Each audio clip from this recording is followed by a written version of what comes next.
If your baby is up every 2 hours overnight and you have tried everything, you're rocking, you're feeding, you're patting, and you know that they are exhausted because they did not sleep well during the day, and you're exhausted too, you're actually probably making things worse instead of making things better.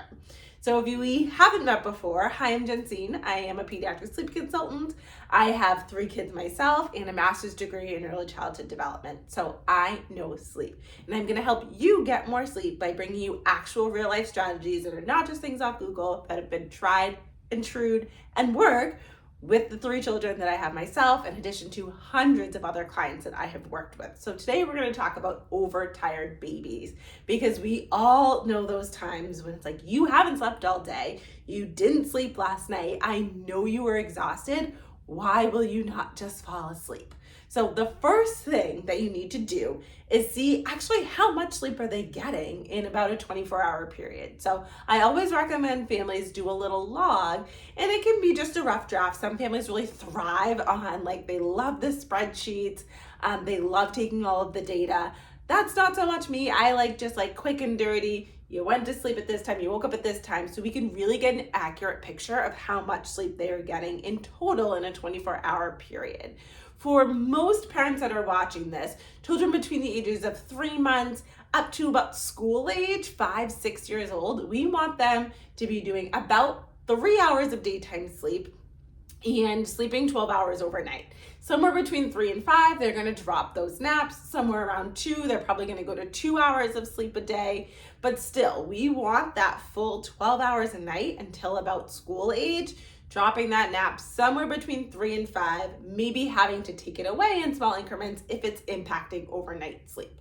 So your first job is to log and find out how much sleep are they actually getting. Are they taking naps? Are they just taking like 2 30-minute naps and they're 10 months old? That's not gonna cut it. And that is why they're going to get into this overtired cycle and not be able to sleep well overnight. Because the second thing that you really need to know is that overtired children build more cortisol. And cortisol is a stress hormone that, when released, makes it really hard to fall into a deep sleep. Think about when we were cave people, and the reason that we weren't sleeping, we couldn't relax, is because there were lions or tigers or something that was a danger in our area, and we couldn't relax and fall asleep because we had to be on constant alert.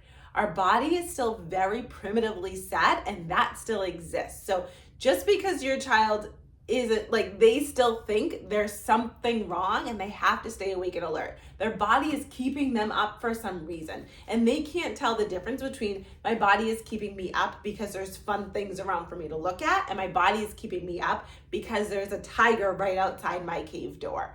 Their bodies react the same way. So we have to be able to help them relax and calm during the day to take solid naps, so that they can relax and calm into sleep and really get into those deeper layers of sleep that's going to keep them asleep.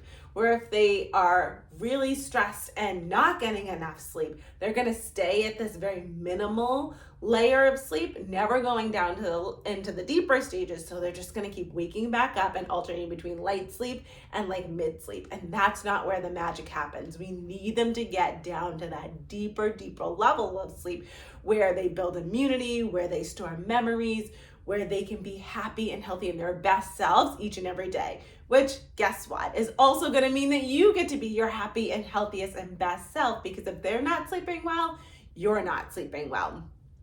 A big thing that families always come to me with is, well, I try to get them to nap and they just won't do it. They cry, they stand up in their crib. What am I supposed to do?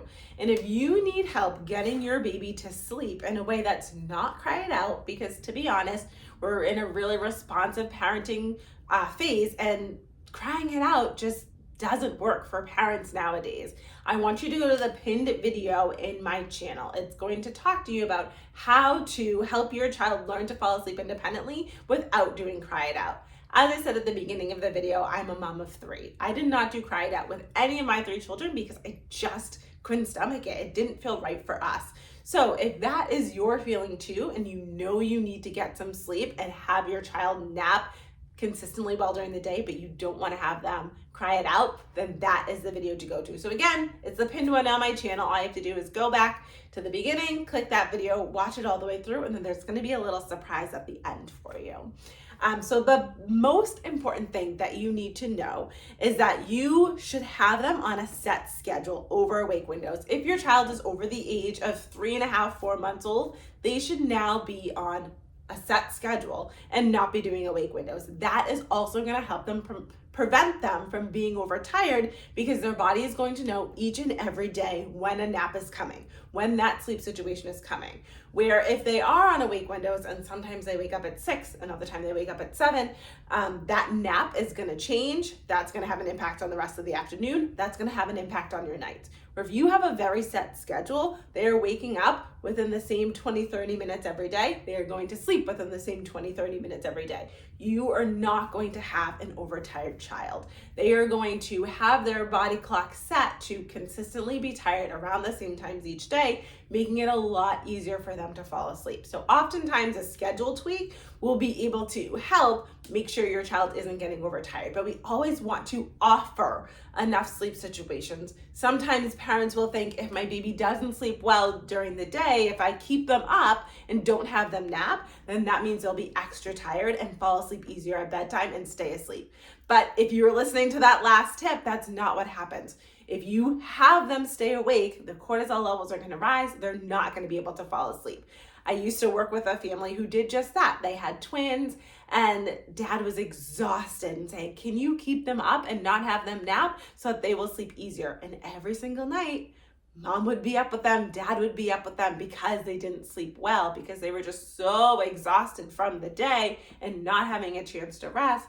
They would have very fitful sleep overnight. So please provide those naps, log and make sure that you're in the range that's appropriate for your child, to make sure they're getting enough sleep. And then if not, and you're not sure how to get them more sleep, go to that pinned video so you can be able to figure out how to help them fall asleep on their own independently without crying it out. So your baby can really sleep 11 to 12 hours overnight without waking up every 2 hours. I guarantee you this. I have done this with hundreds of families. So if you need more support, this channel is an amazing place to look, but you can also go, there's going to be some free resources down in the